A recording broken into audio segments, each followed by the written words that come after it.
ছাত্ররা এত টাকা পাচ্ছে কোথায়?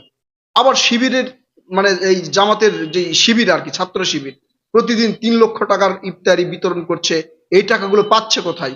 প্রশ্ন করছে না? এক দল আরেক দলকে প্রশ্ন করছে, এক রাজনৈতিক দল আরেক রাজনৈতিক দলকে সন্দেহ করছে যে তারা এই টাকাগুলো পাচ্ছে কোথায়, এবং প্রতিনিয়ত কিন্তু বলছে, কোথায় বলছে, প্রেস ব্রিফিং করে বলছে, মিডিয়ার সামনে বলছে, আবার মিডিয়ার সামনেই গিয়ে একই জায়গায় বসে ইফতারি করছে, একই টেবিলে, বিশাল গোল টেবিল, বিশাল আয়োজন, ওখানে বসে ইফতার করছে।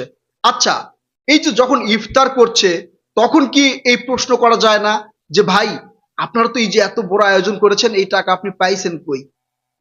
নাকি ওই খাবার দেখে সবকিছু আমরা আসলে ভুলে যাই, যে এই সময় যদি এই প্রশ্ন করি, আবার যদি আমাকে তুলে দেয়, খেতে না দিয়ে যদি তুলে দেয়, এই জন্য কি এই প্রশ্ন করা হয় না? মানে খাওয়ার সময় কিন্তু মনে থাকে না, নাকি ইচ্ছা করেই করে না? প্রত্যেকটা রাজনৈতিক দল একজন আরেকজনের বিরোধিতা করবে, আহ, দোষ তুলে ধরার চেষ্টা করবে, এটাই স্বাভাবিক।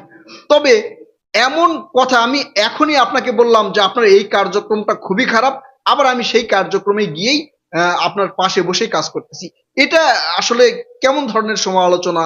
আমরা বুঝি না, প্রিয় দর্শক। আবার আপনারা অনেকেই মনে করবেন আমাকে মনে হয় দাওয়াত দেয় না, এই জন্যই আমি রাগ করে বলছি। আসলে বিষয়টা তা না, বিষয়টা হচ্ছে যে যেখানে প্রতিনিয়ত প্রশ্ন উঠছে ছাত্ররা এত টাকা পাচ্ছে কোথায়, সে জায়গায় 5 তারকা হোটেলে কি পরিমাণ আয়োজন জানেন? 2 জনের জন্য 18,000 টাকা খরচ, অর্থাৎ প্রত্যেকটা রোজাদারের ইফতারের জন্য প্রায় 9,000-এর উপরে টাকা খরচ, একটা একজন ব্যক্তির জন্য। কি পরিমাণ টাকা খরচ হচ্ছে বুঝতে পেরেছেন আপনারা? এই টাকাগুলো পাচ্ছে কোথায়? আমিও প্রশ্ন করছি, এই যে ছাত্র দলের সভাপতির মতো বা হচ্ছে এই বিএনপির বিভিন্ন নেতা নেতাদের মুখের যেই কথা আর কি, সেভাবে আমিও প্রশ্ন করছি, এত টাকা পাচ্ছে কোথায়? এর কিছু কথা তারা বলেছে কোথায় পাচ্ছে, আচ্ছা সে বিষয়ে আমি পরে আসতেছি।